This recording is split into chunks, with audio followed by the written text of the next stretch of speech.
अस्सलामुअलैकुम वरहमतुल्लाह। दोस्तों, मेरे इर्द गिर्द आपको जंतर की फसल नज़र आ रही है जिसको ऊपर से चराया जा चुका है।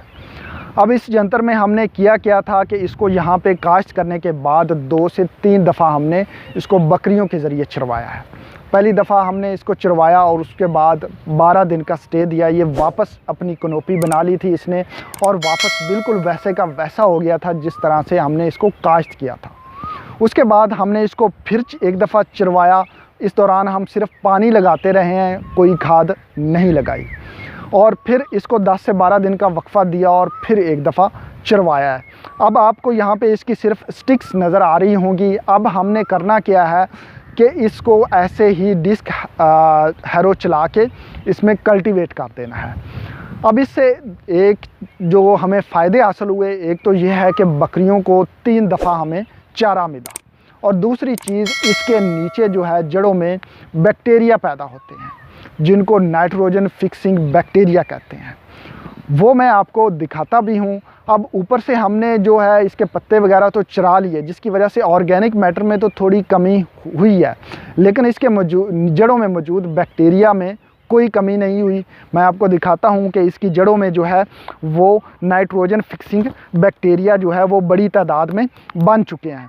अब मैं आपको ये कैमरे के नज़दीक ला के ज़रा देखते हैं जी। इसको ज़रा फोकस करें और देखें जी, बहुत बड़ी तादाद में ये गांठें इनकी जड़ों पे मौजूद हैं और इन गांठों में जो है वो मिलियंस ऑफ बैक्टीरिया मौजूद हैं।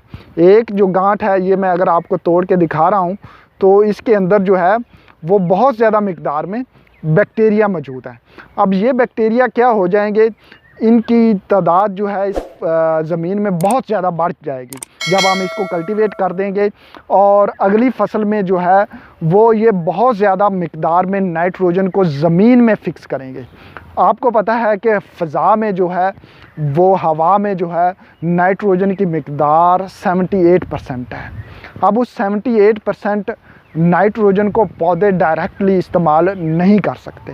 उस नाइट्रोजन को इस्तेमाल करने के लिए या ऐसी शक्ल में लाने के लिए जिससे पौधे इस्तेमाल कर सकें, इन नाइट्रोजन फिक्सिंग बैक्टीरिया की ज़रूरत होती है।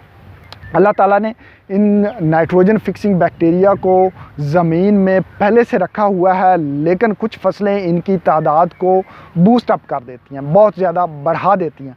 उनमें से ही एक है जंतर। जंतर में जो है इनकी तादाद बहुत जल्दी और बहुत बड़ी मिकदार में बढ़ती है, लेकिन मुनासिब वक्त इसको क्या होता है, अगर आप छोटे जंतर को रोटावेट कर देंगे तो उसमें ये रूट नोड्यूल्स फॉर्मेशन नहीं होती या बहुत कम होती है।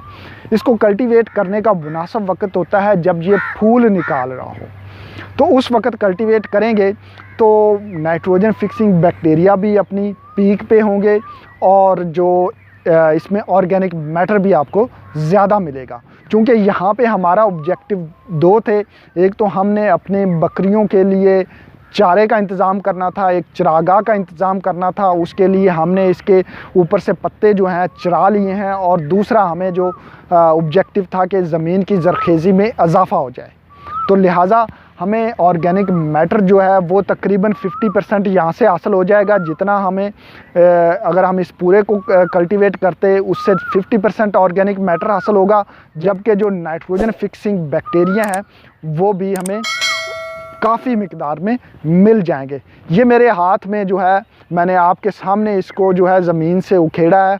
इसमें सैकड़ों की तादाद में रूट नोड्यूल्स फॉर्मेशन हो चुकी है और बहुत बड़ी बड़ी रूट नोड्यूल्स हैं। मैं आपको इनको में से कुछ जो है वो अपने हाथ पे हथेली पे रख के जो है वो तोड़ के भी दिखाता हूँ ताकि आपको ये नज़र आ सके। ये जड़ों के ऊपर जो है रूट नोड्यूल्स फॉर्मेशन है। ये निमाटोड्स नहीं है, ये याद रखिएगा, निमाटोड्स नहीं है।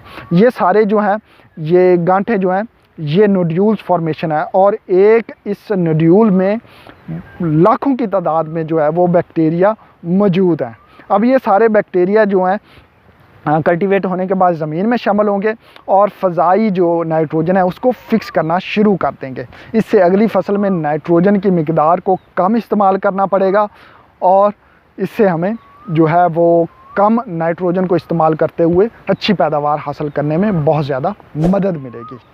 तो दोस्तों, अगर आपके पास भी कुछ इस तरह की ज़मीन खाली पड़ी होती है जिसमें आप फसल काश्त नहीं कर पा रहे या फसल जो है वो लेट हो रही है, तो उस सूरत में आप ग्रीन मैन्योरिंग कर सकते हैं और उनमें जंतर जो है वो बेहतरीन है। जंतर बड़ी जल्दी जो है वो फलता फूलता है।